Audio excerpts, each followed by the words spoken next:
Oh, yeah. No coffee.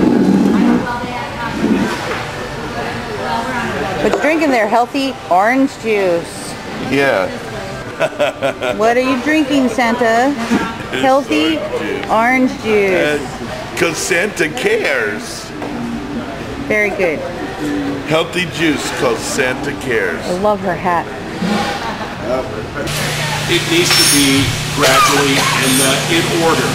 And if it's only 10 minutes a day, then a couple weeks later it moves to 15 minutes and then it moves to 20. The ideal is 30 minutes of moderate activity that you can get with a walking per day, at least 4 days a week. That's what we will say in this message. Now, Santa Rick is, with all of his video, has promised us that he's going to come up with a documentary for us for this day that we can share with all other Santa organizations and groups so that they can see what the message is. And on our flyer, I added the 2 bullets on the Naughty Nice list. And of course, we all know the Naughty Nice list is very low. On it, at the top, I put, mind your parents, be good to planet Earth, and make good choices, etc. But then the number 4 and number 5 on that list, get enough exercise and eat healthy.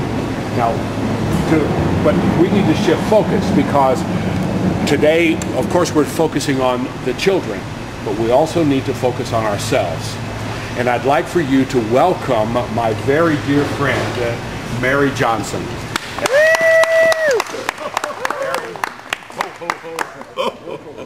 Mary is sometimes a little selfish-facing. She says, oh, you better not tell them I'm an expert on geriatrics, but does she know an awful lot about what we that are becoming and or are senior citizens need to do for good health? We also, oh, I forgot to mention, Santa Ben is the one who came up with the original idea that we needed to do something that's a media event, kind of a thing where we could showcase, and he's the one who said maybe we ought to do something to support the American Heart Association, maybe we need to do something for us and ourselves. So when he brought that up, that's the idea, the spark plug. And in order to get the cylinder to fire, you've got to have the spark. So we're going to now call him Santa Sparky from now on.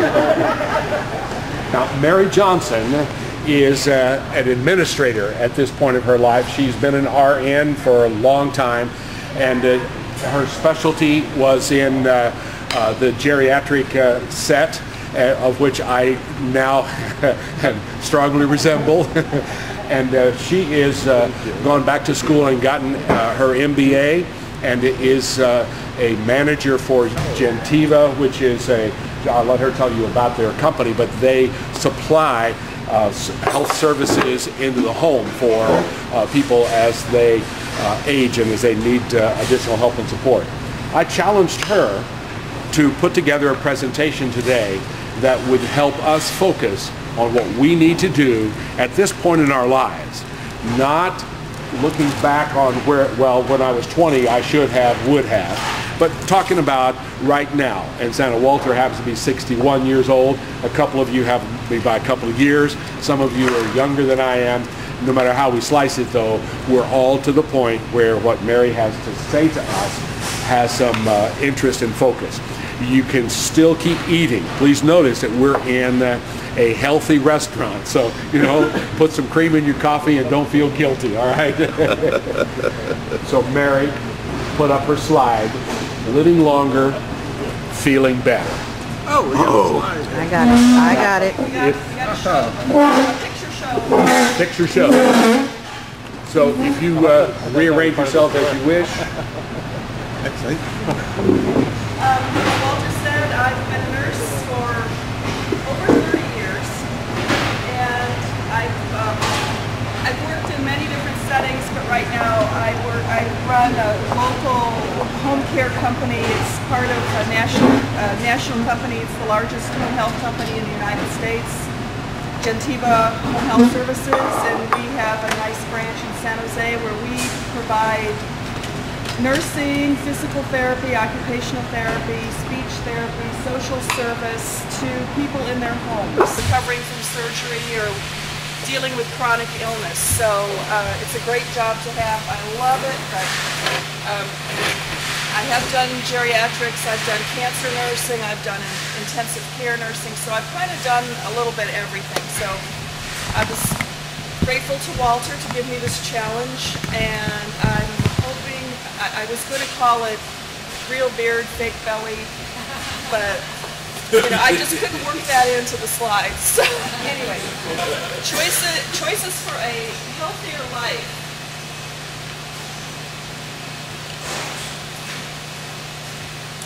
So first of all, I want to talk about just exactly what is health. I know when I started out in my nursing career, health was defined as the absence of illness.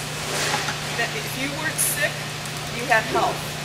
The definition of that has really changed over time. Health is a balance of all aspects of your being. The physical, the emotional, the spiritual, mental, everything that makes you plays into your health. So the things I'm going to talk about today will relate to all of those areas, not just the physical. Did you know healthy lifestyles are more influential than genetic factors in keeping people healthy and avoiding the decline that you so often see with aging? No, I did not know that. In fact, lifestyle choices determine about 50% of your health status during life. Heredity or genetics, and the environment, and when we talk about environment, that's going to be air pollution, smoking, anything that you get from the environment is what that relates to. Each of those have about a 20% impact on your health, and our medical system is only responsible for about 10% of your health. Most of your health is you and what choices you make. So what can you do? So three main topics today. Make healthy choices, be an informed consumer, advocate for yourself. Three major things. So start off with healthy choices. People who are physically active, eat a healthy diet, do not use tobacco, manage stress, and practice other healthy behaviors, reduce the risk for chronic diseases, and have half the disability rate compared to those who don't do those things.